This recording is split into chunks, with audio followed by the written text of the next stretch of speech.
안녕하세요. 잘 때 듣는 세계사, 잘듣세의 성우 이지선입니다. 우리는 지난 시간 550년이라는 긴 세월 동안 대륙을 피로 물들였던 춘추 전국시대의 거대한 혼란을 살펴봤습니다.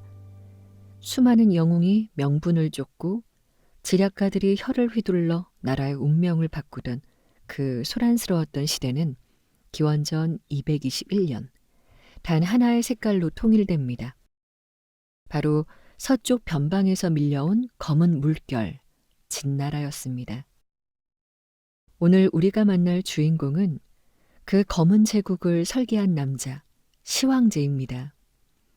그는 인류 역사상 가장 정교하고도 가혹한 시스템을 만들어낸 천재였으며 동시에 그 시스템 속에 스스로를 가두어버린 고독한 지배자였습니다. 모든 것을 하나로 묶어 불멸의 제국을 꿈꿨던 한 사내의 집착과 그 집착이 낳은 거대한 유산들이 2000년의 시간을 넘어 우리에게 말을 걸어옵니다. 역사상 가장 뜨거웠던 정복의 기록이자 가장 차가웠던 통치의 서사, 검은 제국과 불멸을 꿈꾼 사내의 이야기, 지금 시작합니다. 1. 흙먼지 속의 이방인. 변방의 진나라가 중원의 주인이 되기까지. 대진은 오랫동안 그들을 외면해 왔습니다. 기원전 8세기경 중원의 중심에서 화려한 예법과 문화를 꽃피우던 제후국들은 서쪽 끝자락 척박한 땅에서 말을 기르며 살아가던 이들을 오랑캐라 부르며 멸시했습니다. 그들이 바로 훗날 거대한 제국의 뿌리가 될 진나라의 선조들이었습니다. 당시 진나라는 세련된 문명국이라기보다 매일같이 거친 유목민들과 사투를 벌이며 생존을 구걸해야 했던 야생의 집단에 가까웠습니다. 하지만 척박한 토양은 그들에게 기름진 곡식 대신 강인한 골격과 타협을 모르는 기질을 선물했습니다. 서쪽 변방의 거센 바람을 맞으며 자라난 그들에게 중원의 정교한 예법은 본질을 가리는 거추장스러운 장식에 불과했죠. 이 소외된 변방의 국가 안에서는 누구도 예상치 못한 거대한 변화의 씨앗이 움트고 있었습니다. 기원전 4세기 진나라의 국운을 바꾼 인물인 상왕이 궁정에 발을 들이면서 이 거친 야생마 같던 나라는 차갑고 정교한 기계로 개조되기 시작합니다. 상왕은 기존의 혈연 중심적인 질서를 부정했습니다. 아무리 고귀한 혈통을 타고났을지라도 전쟁터에서 적의 머리를 베어오지 못한다면 그 어떤 자귀도 누릴 수 없게 만들었습니다. 반대로 가장 낮은 신분의 마부라 할지라도 전공을 세운다면 가문의 영광을 세울 수 있는 통로를 열어주었죠. 이것은 당시 중원의 상식으로는 상상조차 할 수 없는 파격이었습니다. 오로지 공적에 따라 보상하고 법을 어긴 자는 지위고하를 막론하고 처벌하는 이 냉혹한 질서는 진나라 사람들의 심장 속에 잠자고 있던 욕망을 일깨웠습니다.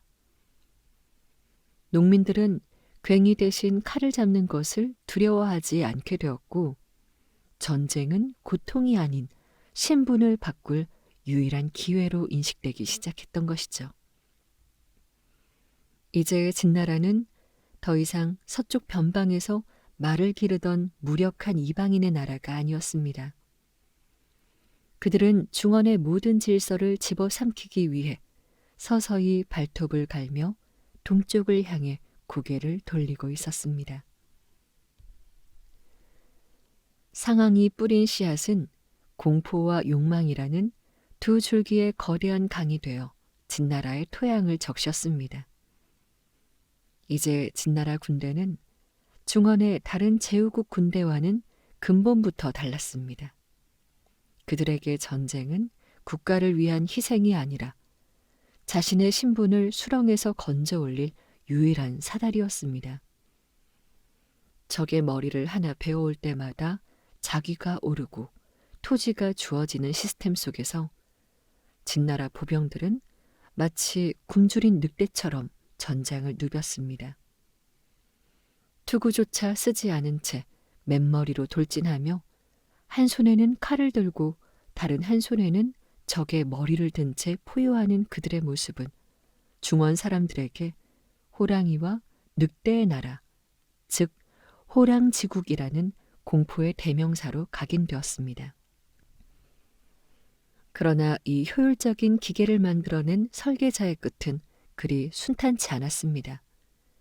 기원전 338년 상항을 전폭적으로 지지했던 효공이 세상을 떠나자 그가 세운 가혹한 법의 칼날은 도리어 상항 자신을 향하기 시작했습니다. 평소 그의 엄격한 법 집행에 원한을 품었던 귀족들은 태자를 부추겨 상항을 반역자로 몰아넣었습니다. 도망자가 된 상항은 밤늦게 어느 주막을 찾아가 하룻밤 묵기를 청했지만 주막 주인은 차갑게 거절했습니다. 증명서가 없는 외지인을 재워주면 연좌제에 의해 처벌을 받는다는 바로 상항 본인이 만든 법 때문이었습니다. 자신이 만든 촘촘한 그물에 스스로 걸려든 그는 결국 붙잡혀 5마리의 수레에 사지가 묶인 채 찢기는 거열형을 당하며 생을 마감했습니다. 하지만 기이한 일은 그 다음에도 일어났습니다. 상항은 비참하게 죽어 사라졌지만 그가 만든 법과 제도는 단 한 조항도 폐지되지 않고 진나라의 골조로 남았던 것이죠. 군주들은 이 냉혹한 시스템이 자신들의 절대 권력을 유지하는데 얼마나 완벽한 도구인지 이미 깨달았기 때문입니다. 설계자는 죽었으나 기계는 멈추지 않았습니다. 오히려 더 거대하고 정교하게 돌아가며 이제 막 태어난 한 소년의 손에 쥐어질 준비를 마쳤습니다. 훗날 천하를 검게 물들일 시황제라는 이름의 주인을 말입니다. 2. 어린 호랑이의 발톱. 기원전 247년 진나라의 왕좌에 불과 13살의 소년이 올랐습니다. 그의 이름은 정. 훗날 대륙의 판도를 완전히 뒤집어 놓을 인물이지만 당시 그가 마주한 현실은 살얼음판과 같았습니다. 어린 왕의 뒤에는 중부라 불리며 국가의 모든 전권을 휘두르던 거상 출신의 재상 여부리가 버티고 있었습니다. 소년은 왕이라는 화려한 관을 썼음에도 불구하고 자신의 말 한마디보다 여부리의 눈짓 한 번에 일사불란하게 움직이는 조정을 지켜보며 권력의 비정함을 뼈저리게 학습했습니다. 하지만 소년 정을 더욱 깊은 고독으로 몰아넣은 것은 권력의 소외보다 더 잔인했던 핏줄에 대한 의심이었습니다. 당시 진나라 조정에는 불경한 소문이 도간개처럼 떠돌고 있었습니다. 여부리가 자신의 아이를 잉태한 여인을 왕에게 바쳤고 그 몸에서 태어난 아이가 바로 정이라는 이야기였습니다. 소년 정은 자신의 얼굴을 보며 끊임없이 되물어야 했습니다. 나는 진정한 왕의 후계인가? 아니면 일개 상인의 야망이 낳은 도구인가? 이 정체성의 혼란은 소년의 마음속에 누구도 믿지 못하는 깊은 고독의 성벽을 쌓게 만들었습니다. 왕궁은 안식처가 아닌 언제든 등 뒤에서 비수가 날아올 수 있는 전장이었으며 믿었던 스승과 같았던 여부리는 존경의 대상이 아닌 언젠가 반드시 넘어야 할 거대한 의심의 벽이었습니다. 그는 일찍이 발톱을 숨긴 채 때를 기다리는 어린 호랑이가 되어 제국이라는 거대한 기계를 돌릴 동력은 왕의 덕이 아니라 군주의 절대적 의지뿐임을 서서히 깨달아가고 있었습니다. 의심으로 가득했던 소년의 세계를 완전히 산산조각낸 것은 가장 믿어야 할 존재였던 어머니 조태우였습니다. 정에게 어머니는 이 비정한 왕궁에서 유일하게 기댈 수 있는 혈연의 안식처여야 했습니다. 하지만 현실은 소설보다 더 잔혹했죠. 권력의 정점에 있던 여부리는 왕의 어머니인 조태우의 외로움을 달래준다는 명분으로 노예라는 사내를 환관으로 위장시켜 궁궐로 들였습니다. 수염을 뽑고 내시의 옷을 입었으나 실제로는 가짜 환관이었던 노예는 조태우와 밀통하며 2명의 아들까지 낳기에 이릅니다. 소년왕 정이 홀로 고독을 씹으며 법도를 익힐 때 그의 어머니는 궁궐 깊은 곳에서 아들의 자리를 위협할 수도 있는 또 다른 가족을 꾸리고 있었던 것입니다. 이 기막힌 배신은 결국 피해 파국으로 치달았습니다. 기원전 238년 노예는 자신이 낳은 아이를 왕으로 세우기 위해 황제의 인장까지 도용해 대담한 반란을 일으킵니다. 어머니의 묵인 혹은 지지 아래 자신의 목에 칼을 겨눈 이 사건은 청년 정의 심장에 남아있던 마지막 인간적인 신뢰를 불태워버렸죠. 정은 더 이상 망설이지 않았습니다. 그는 직접 군대를 이끌어 노예의 군대를 격파하고 노예를 붙잡아 사지가 5마리 수레에 묶여 찢기는 거열형에 처했습니다. 그리고 어머니가 몰래 낳은 2명의 의붓동생을 자루에 넣어 때려 죽임으로써 자신의 권위에 도전하는 씨앗을 뿌리채 뽑아버렸습니다. 사랑이나 혈연 따위는 권력 앞에서 한낱 연기보다 가볍구나. 가장 믿었던 어머니가 등 뒤에서 비수를 꽂았을 때 소년 정은 인간이 가진 따뜻한 감정을 영원히 봉인해버렸습니다. 이제 그에게 남은 것은 배신하지 않는 법과 굴복시킬 수 있는 공포뿐이었습니다. 그는 어머니 조태우를 먼 별궁으로 유배 보내며 사실상 모자의 인연을 끊었습니다. 가족마저 도구와 정적일 뿐이라는 비정한 깨달음은 어린 호랑이를 누구도 범접할 수 없는 차가운 괴물로 재탄생시켰습니다. 노예의 반란을 피해 숙청으로 끝낸 정의 칼날은 이제 제국의 살아있는 권력, 여부리로 향했습니다. 기원전 237년, 정은 마침내 성인이 되어 직접 통치권을 행사하는 관례를 치릅니다. 여부리는 여전히 중부라 불리며 막강한 영향력을 과시하고 있었지만 이미 어머니와 노예의 추문을 겪으며 단단해진 정에게 그는 더 이상 존경의 대상이 아닌 치워야 할 걸림돌일 뿐이었습니다. 정은 노예의 반란에 여부리가 연루되었다는 책임을 물어 그를 재상직에서 파면하고 촉당으로 유배 보냈습니다. 유배지로 떠난 여부리에게 정은 한 장의 서신을 보냅니다. 그대가 진나라에 무슨 공이 있기에 중부라 불리는가? 그대가 진나라와 무슨 혈연이 있기에 촉당에 사는가? 이 차가운 문장은 여부리에게 사형 선고나 다름없었죠. 평생 천하를 상대로 장사를 했던 거상 여부리는 제자가 아닌 진정한 군주로 성장한 정의 서늘한 위험 앞에 결국 독주를 마시고 스스로 생을 마감했습니다.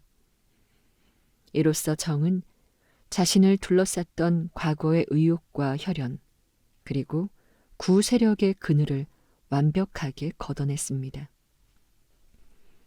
이제 진나라의 모든 힘은 오로지 정 한 사람의 의지에 집중되었습니다. 그는 밤마다 홀로 지도를 펼쳐놓고 중원의 6나라를 응시했습니다. 소년 시절 보았던 조나라에서의 수치심, 왕궁에서 겪었던 암투와 배신은 그에게 천하가 하나가 되지 않으면 이 지옥 같은 혼란은 끝나지 않는다는 확신을 심어주었습니다. 그는 더 이상 왕의 덕을 말하지 않았습니다. 오직 이사와 같은 법과 인재들을 중용하여 제국을 정복전쟁의 정점으로 몰아넣었습니다. 가족에게 배신당하고 세상에 홀로 선 소년은 이제 온 대륙을 집어삼킬 거대한 괴수가 되어 중원을 향해 첫 발을 내디딜 준비를 마쳤습니다. 3. 9번의 굽이치는 강을 넘어 6나라를 집어삼킨 검은 물결. 기원전 230년 마침내 둑이 터졌습니다. 진왕 정은 더 이상 기다리지 않았습니다. 가장 먼저 표적이 된 것은 진나라의 바로 길목에 있던 한나라였습니다. 한나라는 전국 칠홍 중 가장 약한 골이었고 진나라의 검은 군대는 단 한 번의 거대한 파도처럼 밀고 들어가 한나라의 숨통을 끊어 놓았습니다. 이것은 단순히 한나라의 멸망이 아니라 수백 년간 이어져온 세력 균형의 추가 완전히 무너졌음을 알리는 서막이었습니다. 진나라의 전쟁 방식은 과거의 낭만적인 전투와는 궤를 달리했습니다. 그들은 승리하는 것에 만족하지 않고 적국의 시스템 자체를 말살시켰습니다. 두 번째로 무너진 것은 북방의 강자였던 조나라였습니다.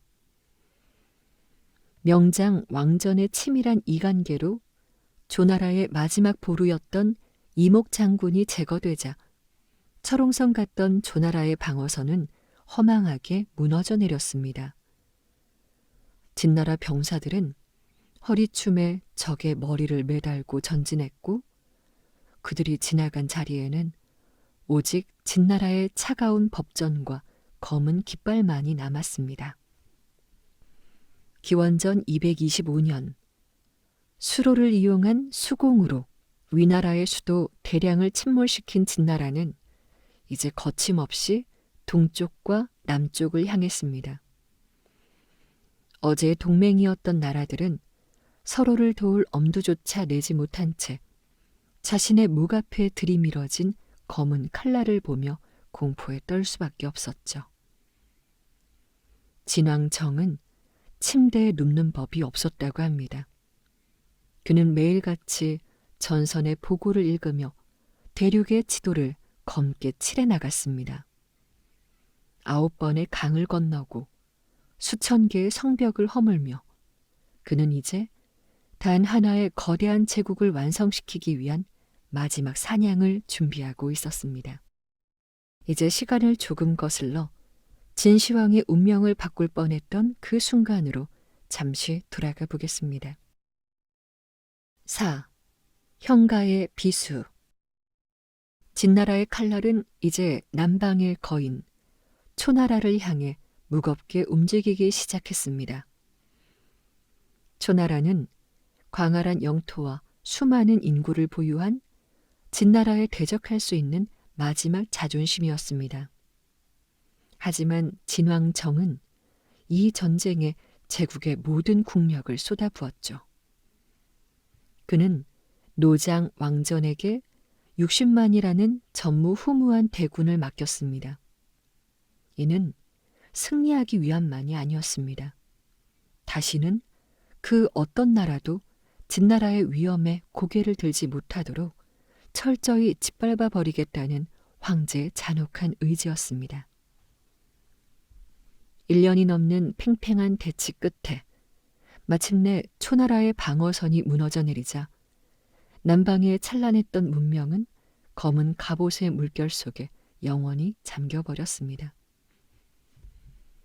초나라마저 지도에서 사라지자 대륙의 공기는 공포로 얼어붙었습니다. 이제 남은 것은 북쪽의 작은 나라 연나라와 동쪽 끝에 제나라뿐이었습니다. 벼랑 끝에 몰린 연나라의 태자 단은 깨달았죠. 정면 대결로는 저 거대한 괴물을 결코 막을 수 없다는 것을 말이죠. 그는 인류 역사상 가장 대담하고도 처절한 암살 작전을 설계합니다. 제국의 심장부로 들어가 황제의 목을 직접 베어버리는 것. 그것만이 유일한 생존의 길이었습니다.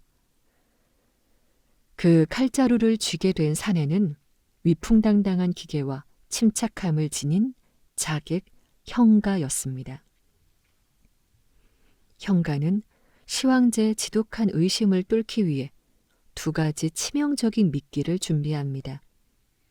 진나라의 배신자 번어기의 머리와 연나라의 가장 비옥한 땅인 독항의 지도였습니다. 영토에 대한 끝없는 탐욕을 가졌던 정에게 이 지도는 거절할 수 없는 유혹이자 죽음으로 향하는 초대장이었죠. 기원전 227년 대륙의 운명을 바꿀 은밀한 움직임이 마침내 진나라의 수도 함양을 향해 소리 없이 스며들고 있었습니다. 드디어 운명의 날, 진나라의 수도 함양의 황궁대전에는 무거운 정적이 내려앉았습니다. 수천 명의 정예 병사가 늘어선 그 길을 지나 형가는 차가운 바닥에 무릎을 꿇으며 황제에게 천천히 다가갔습니다. 시황제는 평소 누구에게도 곁을 내주지 않는 의심 많은 지배자였으나 눈앞에 펼쳐질 새로운 영토, 독항의 경계선들에 완전히 마음이 팔려 있었습니다. 형가는 떨리는 기색 하나 없이 정중한 태도로 지도를 한 치씩 아주 천천히 펼쳐 보이기 시작했습니다. 시황제는 지도 위에 그려진 산과 강을 확인하기 위해 의자에서 일어나 몸을 깊숙이 숙였습니다. 황제의 숨결이 지도에 닿을 만큼 가까워진 바로 그 순간 지도의 가장 마지막 부분이 펼쳐지며 그 속에 숨겨져 있던 날카로운 금속의 빛이 번뜩였습니다.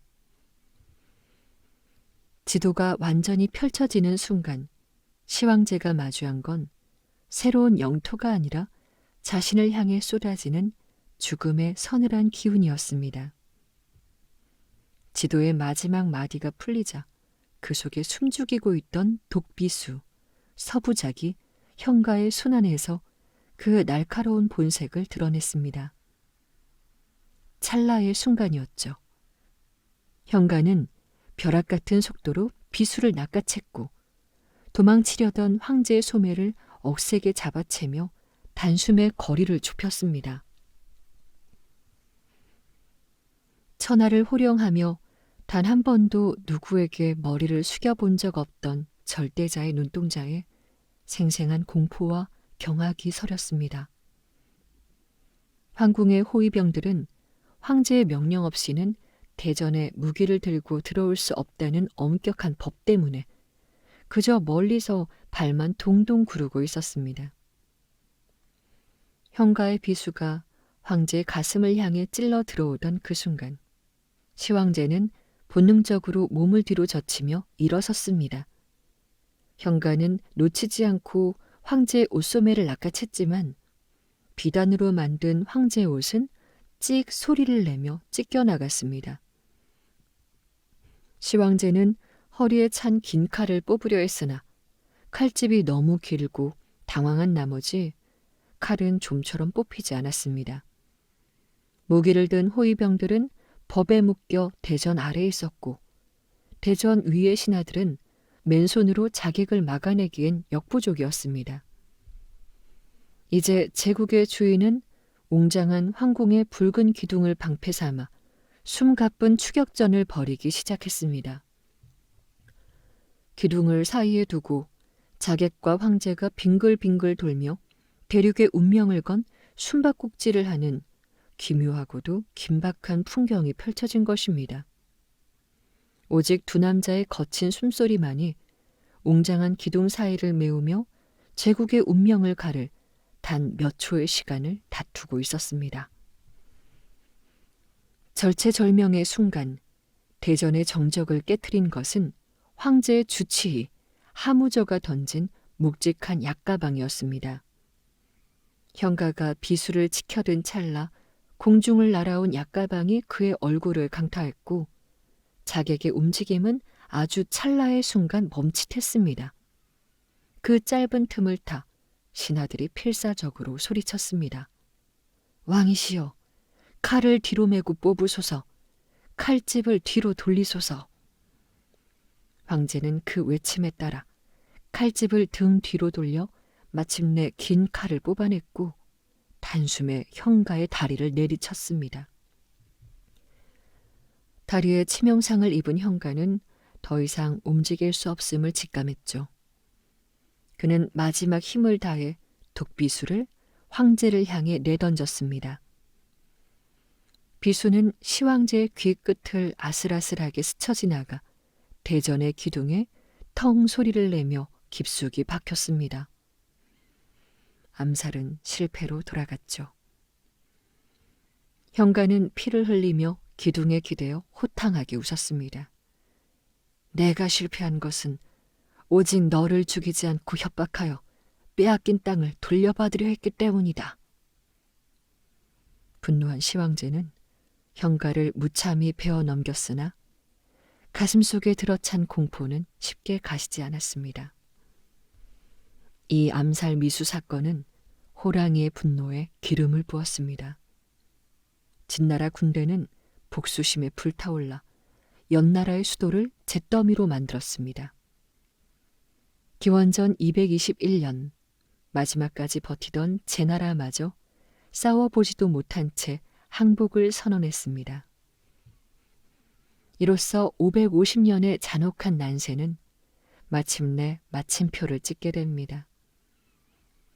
전쟁의 소음이 사라진 대지 위로 차가운 정적이 내려앉았습니다. 수백 년간 누구도 이루지 못했던 업적을 달성한 청년 군주는 텅 빈 전장을 바라보며 승리의 기쁨보다 더 큰 무게를 느꼈을지도 모릅니다. 암살의 위협에서 간신히 살아남은 그는 이후 그 누구도 믿지 못하는 지독한 인간 불신에 빠졌습니다. 황궁의 기둥은 이제 그를 지켜주는 방패가 아니라 그를 세상으로부터 격리하는 감옥의 창살이 되었습니다. 한 자루의 비수가 남긴 흉터는 그의 정신에 깊게 새겨졌고 이제 대륙은 전국시대라는 이름을 지우고 진이라는 단 하나의 이름으로 불리게 되었습니다. 인류사에서 가장 뜨거웠던 정복전쟁은 끝이 났고 이제 자객의 비수보다 더 차가운 법과 시스템이 지배하는 제국의 아침이 밝아오고 있었습니다. 5. 최초의 황제 그리고 거대한 설계도. 시황제가 마주한 가장 큰 적은 패배한 왕들이 아니라 서로 다른 언어와 문화를 가진 백성들의 다양성 그 자체였습니다. 당시 대륙은 나라마다 글자가 다르고 길이를 재는 자와 무게를 다는 저울 추조차 제각각이어서 하나의 국가라고 부르기엔 너무나 파편화되어 있었습니다. 시황제는 이를 방치한다면 제국은 언제든 다시 분열될 것이라 확신했습니다. 그는 즉시 명령을 내려 육국의 복잡한 문자들을 폐지하고 진나라의 서체를 표준화한 소전체를 온 천하의 공용 문자로 선포했습니다. 이제 북쪽 끝의 백성과 남쪽 끝의 백성은 비록 말은 통하지 않아도 황제의 칙령을 담은 똑같은 글자를 보며 하나의 권력 아래에 있음을 피부로 느끼게 되었던 것이죠. 변화는 여기서 멈추지 않았습니다. 시황제는 경제의 혈관을 하나로 잇기 위해 도량형과 화폐를 전격적으로 통일했습니다. 지역마다 천차만별이던 무게와 길이의 단위를 진나라의 기준으로 강제 고정하고 제각각이던 모양의 돈을 치우고 가운데 사각형 구멍이 뚫린 반양전으로 단일화했습니다. 또한 수레바퀴의 폭마저 하나로 맞추어 제국의 도로 어디든 막힘없이 달릴 수 있게 했습니다. 이는 단순히 상업적 편의를 위한 조치가 아니었습니다. 대륙 전체를 황제의 명령이 즉각적으로 전달되는 하나의 거대한 기계로 개조하여 다시는 분열이라는 단어를 떠올리지 못하게 하려는 치밀한 통치 설계였던 것이죠. 시황제는 영토를 합치는 것에 그치지 않고 땅을 다스리는 오랜 관습마저 파괴했습니다. 당시 제후들에게 땅을 나누어 주고 다스리게 하던 봉건제는 분열의 씨앗이 된다고 판단한 그는 전국을 36개 군으로 나누고 황제가 직접 임명한 관리들을 파견하는 군현제를 전격적으로 실시했습니다. 이는 수천 년간 이어져 온 혈연 중심의 통치체제를 완전히 해체하는 파격적인 조치였습니다. 이제 대륙 구석구석까지 황제의 명령이 미치지 않는 곳이 없게 되었고 어제 적이었던 육국의 백성들은 이제 하나의 법 아래 놓인 제국의 신민이 되었습니다. 황제의 의지는 도로 위에서도 구현되었습니다. 그는 수도 함양을 중심으로 전국으로 뻗어나가는 치도를 건설했습니다. 이 길을 통해 황제의 칙령은 거침없이 전달되었고 군대는 반란의 조짐이 보이는 곳이라면 어디든 즉각적으로 투입될 수 있었습니다. 수레바퀴의 폭부터 백성의 생각까지 하나로 묶으려 했던 이 거대한 설계는 파편화된 지역 공동체를 중화라는 하나의 정체성으로 결집시키는 결정적인 계기가 되었습니다. 시황제는 이제 칼이 아닌 법과 시스템으로 천하를 요리하며 누구도 넘볼 수 없는 철옹성 같은 제국을 완성해 나가고 있었습니다. 6. 만리의 고통과 거대한 벽. 천하를 하나로 묶은 시황제의 시선은 이제 북방의 거친 황무지로 향했습니다. 끊임없이 국경을 침범하는 흉노적을 막아내기 위해 그는 인류 역사상 유례없는 거대 공사를 명령합니다. 바로 만리장성이었습니다. 하지만 이 거대한 방벽은 단순히 돌과 흙으로 쌓은 것이 아니었습니다. 제국의 전역에서 강제로 끌려온 수십만의 농민과 죄수들의 피와 눈물이 그 틈새를 메우고 있었습니다. 척박한 산맥을 따라 무거운 돌을 옮기다 쓰러진 이들은 그대로 성벽 아래 묻혔고 장성은 산자들의 방패인 동시에 죽은 자들의 거대한 무덤이 되어갔습니다. 백성들에게 제국은 더 이상 보호막이 아닌 가혹한 강제 노역의 굴레였던 것이죠. 고향에 남겨진 가족들은 돌아오지 않는 아들과 남편을 기다리며 피눈물을 흘렸고 길 위에서 굶주림과 추위에 떨던 민초들 사이에서는 황제의 이름이 공포를 넘어 원망으로 바뀌기 시작했습니다. 하지만 황제에게 이들의 희생은 제국이라는 거대한 기계를 돌리기 위한 사소한 부품의 소모에 불과했습니다. 시황제는 만리의 벽을 세워 외부의 적을 막으려 했으나 정작 그 벽이 높아지고 길어질수록 제국 내부에서는 보이지 않는 분노의 균열이 깊게 패어가고 있었습니다. 시황제의 집착은 이제 백성들의 신체를 넘어 그들의 생각과 영혼까지 지배하려 들었습니다. 천하를 통일했지만 옛 육국의 전통을 그리워하는 학자들은 끊임없이 황제의 법치주의를 비판했죠. 옛 성현들의 가르침은 이렇지 않았습니다. 과거의 방식이 옳았습니다. 라는 목소리는 황제에게 단순한 조언이 아닌 제국의 뿌리를 흔드는 반역으로 들렸습니다. 기원전 213년 시황제는 마침내 명령을 내립니다. 이것이 바로 우리가 오늘날까지 사상 탄압의 대명사로 부르는 분서, 즉 책을 불사르는 재앙의 시작이었습니다. 농업, 의학, 점술 등 실용적인 서적을 제외한 모든 철학서와 역사서들이 불길 속으로 던져졌습니다.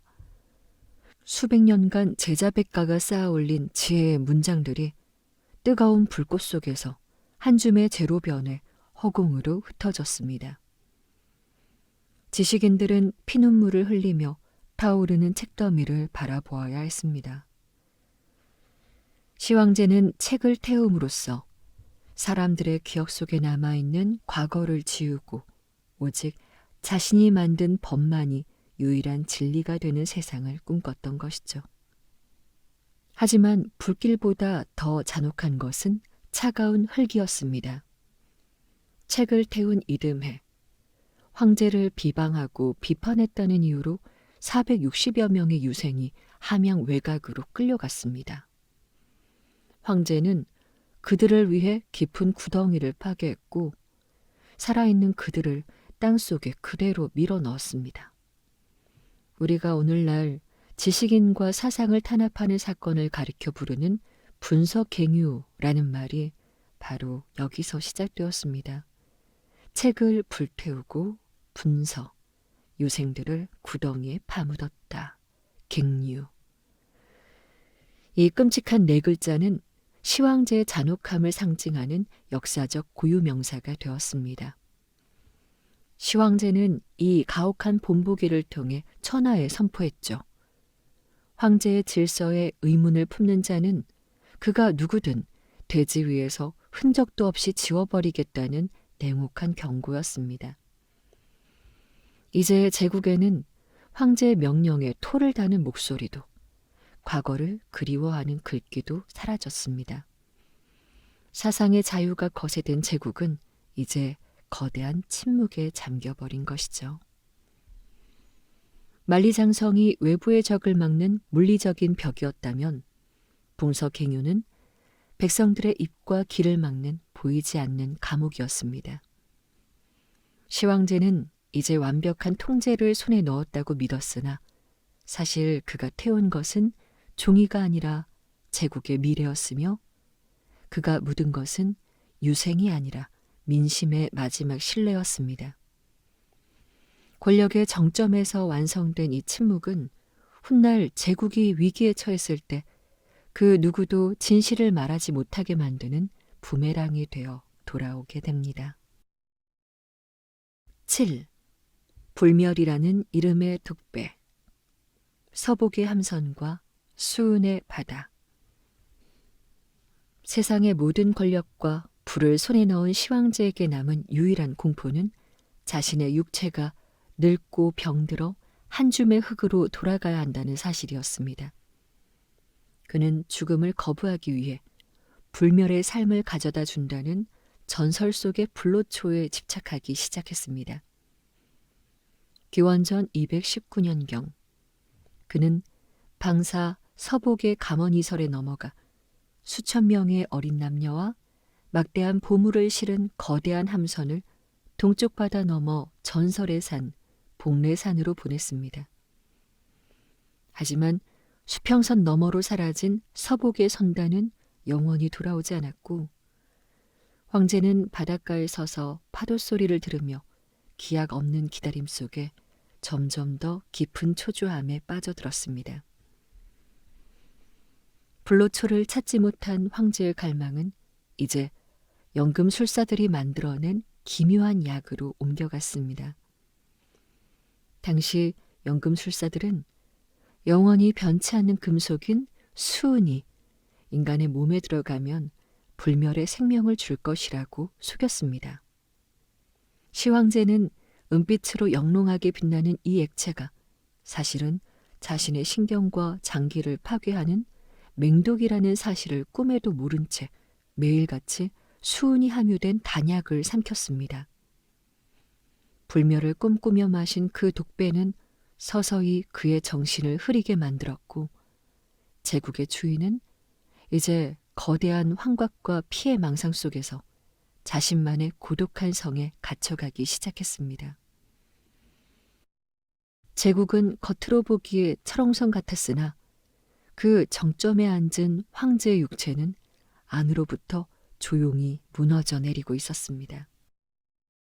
시황제는 자신이 죽은 뒤에도 제국이 지속되기를 원했을 뿐 아니라 저승에서도 황제로서 군림하기를 꿈꿨습니다. 이를 위해 그는 즉위 직후부터 여산기슭에 인류 역사상 유래를 찾아볼 수 없는 거대한 지하제국을 건설하기 시작했죠.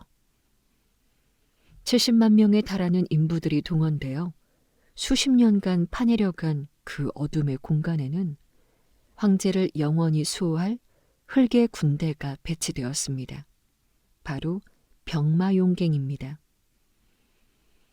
수천 점에 달하는 병사들은 놀랍게도 단 하나도 똑같은 얼굴이 없었습니다. 실물 크기로 정교하게 빚어진 그들은 실제 무기를 들고 엄격한 대우를 갖춘 채 주인이 올 날만을 기다리며 지하의 침묵 속에서 수천 년의 시간을 견뎌냈죠. 이는 죽음조차 자신의 통제 아래 두겠다는 시황제의 오만함이 빚어낸 결정체였습니다. 지하 궁전의 내부는 더욱 기괴하고 화려했습니다. 사마천의 기록에 따르면 황제의 관이 안치된 방의 바닥에는 수은을 흘려보내 대륙의 강과 바다를 형상화했고 기계 장치를 이용해 그 액체 금속이 영원히 흐르도록 설계되었습니다. 천장에는 진주와 보석을 박아 밤하늘의 성좌를 재현했으며 침입자를 막기 위해 누군가 접근하면 자동으로 화살이 발사되는 정교한 함정들까지 설치했습니다. 지상의 제국이 가혹한 법과 장성으로 유지되었다면 지하의 제국은 수은의 바다와 흙의 군대로 완성된 셈입니다.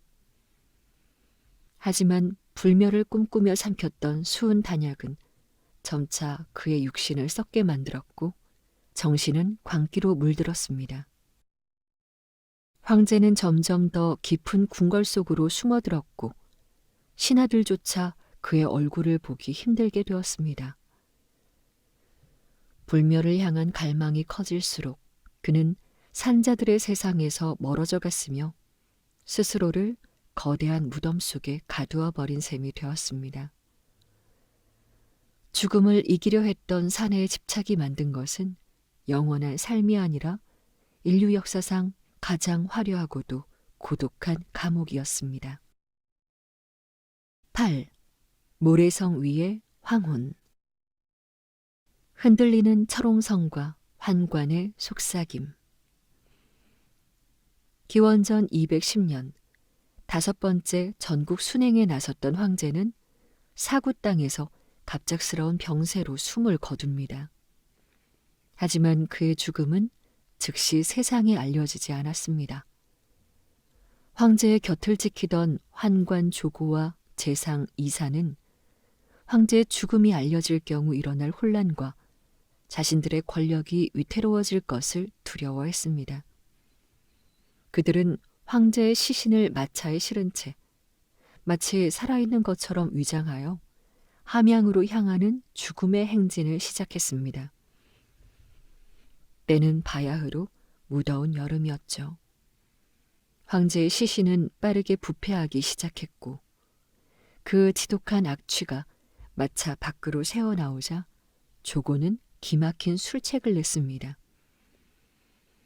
생선 소금 절이를 실은 술의 수백 대를 황제의 마차 앞 뒤에 배치하여 시신 썩는 냄새를 가린 것입니다. 만백성 위에 군림하던 절대자는 그렇게 썩어가는 생선 냄새에 파묻힌 채 자신이 세운 제국의 길을 따라 가장 처량한 모습으로 돌아가고 있었습니다. 이 기괴한 행렬 속에서 제국의 운명을 뒤흔든 더 큰 음모가 싹트고 있었습니다. 시황제는 죽기 직전 북방 변방에 있는 장남 부소에게 황위를 물려준다는 유서를 남겼습니다. 부소는 인자하고 강직한 성품으로 백성들의 기대를 한몸에 받던 인물이었습니다. 하지만 조고는 부소가 황제가 된다면 자신의 입지가 좁아질 것을 우려했습니다. 조고는 재상 이사를 협박하고 회유하여 황제 유서를 조작하기에 이릅니다. 그들은 부소에게 자결을 명하는 가짜 칙령을 보내고 시황제의 막내 아들이자 어리석은 호해를 허수아비 황제로 세우기로 결심합니다. 어두운 마차 안에서 촛불 하나에 의지해 황제의 인장을 찍고 글자를 고쳐 쓰는 그들의 손끝에서 550년의 난세를 끝내고 세워진 철옹성 같은 제국의 기둥이 뿌리채 흔들리고 있었습니다. 욕망에 눈먼 두 사내의 속삭임은 시황제가 그토록 지키려 했던 제국의 법과 질서를 안으로부터 무너뜨리는 가장 날카로운 비수가 되었습니다. 조고와 이사의 음모는 성공적이었습니다. 강직했던 장남 부소는 가짜 유서를 받고 절망 속에 스스로 목숨을 끊었고 아무것도 모르는 막내 아들 호해가 2대 황제 자리에 올랐습니다. 하지만 호해는 황제라는 이름의 꼭두각시에 불과했죠. 제국의 실권을 장악한 환관 조고는 이제 자신의 권력을 확인하기 위해 기괴한 시험을 시작합니다. 어느 날 조고는 황제 앞에 사슴 한 마리를 끌고 와서는 이것이 말이다 라고 주장했습니다.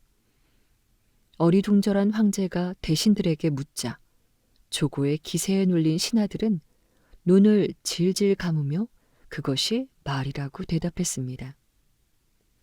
이것이 바로 지록위마, 즉 사슴을 가리켜 말이라 부른다는 고사의 유래입니다.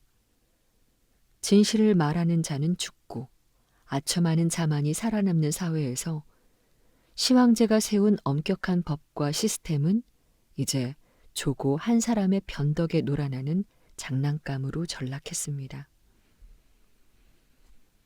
제국 내부가 권력 다툼으로 썩어가는 동안 외부의 벽은 무너져 내리고 있었습니다.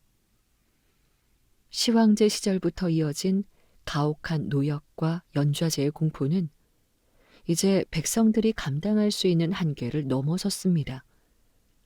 기원전 209년, 홍수로 인해 정해진 기일까지 공사 현장에 도착하지 못하게 된 진승과 오강이라는 두 사내가 어차피 늦어도 사형, 반란을 일으켜도 사형이라면 싸우다 죽겠다며 몽둥이를 들고 일어섰습니다. 이 작은 불씨는 순식간에 대륙 전체를 태우는 거대한 불길이 되었죠. 육국의 옛 땅에서는 멸망했던 나라들의 후예들이 다시 깃발을 올렸고 황제의 길인 치도를 따라 반란군의 함성이 함양을 향해 몰려들었습니다. 시황제가 만리의 벽을 쌓고 사상을 통제하며 영원 불멸을 꿈꿨던 제국은 그가 죽은 지 불과 3년 만에 모래성처럼 허물어지기 시작했습니다. 공포로 세운 탑은 공포가 사라진 순간 가장 먼저 무너진다는 역사의 냉혹한 진리를 보여주며 검은 제국의 태양은 급격히 지평선 아래로 가라앉고 있었습니다. 9. 15년의 불꽃, 그리고 남겨진 유산. 기원전 206년, 시황제가 갈망했던 영원한 제국의 꿈은 불과 15년 만에 거대한 불길 속으로 사라졌습니다. 설계자가 사라진 제국은 순식간에 무너졌고 초나라 명장 한우가 지른 불길에 지상의 낙원 아방궁은 석 달 동안 타오르며 잿더미가 되었습니다. 하지만 타버린 것은 화려한 궁궐뿐이었습니다. 진나라의 검은 깃발은 찢겨나갔지만 시황제가 구축한 군현제와 문자의 통일 같은 거대한 설계도는 다음 승자인 한나라로 고스란히 이어졌습니다. 오늘날 우리가 쓰는 한자와 한족이라는 이름의 실질적인 그릇을 빚어낸 것은 역설적이게도 가장 고독했던 황제 진시황이었습니다. 그는 영원히 살기 위해 수은을 삼켰으나 그가 진정으로 불멸을 얻은 것은 지하 무덤이 아니라 그가 남긴 시스템 그 자체였습니다. 지독하게 냉혹했던 한 남자의 제국은 끝내 무너졌으나 그가 남긴 질서의 불꽃은 오늘날 우리가 사는 문명의 밑바닥에 여전히 흐르고 있습니다. 에필로그. 오늘 우리는 소년 정에서 시작해 대륙의 첫 황제가 된 한 남자의 일생을 따라와 보았습니다.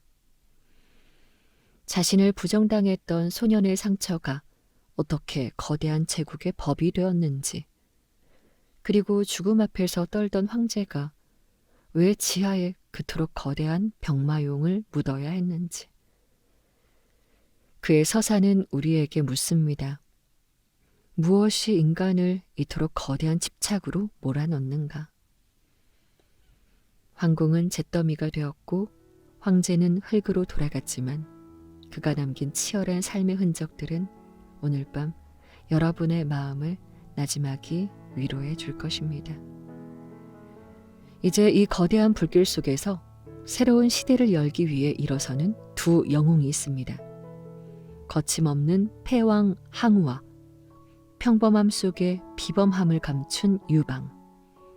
그들의 대서사시는 다음 시간에 이어집니다. 지금까지 잘 때 듣는 세계사 잘듣세였습니다. 구독과 좋아요 그리고 멤버십 가입은 저에게 큰 힘이 됩니다. 들어주셔서 감사해요.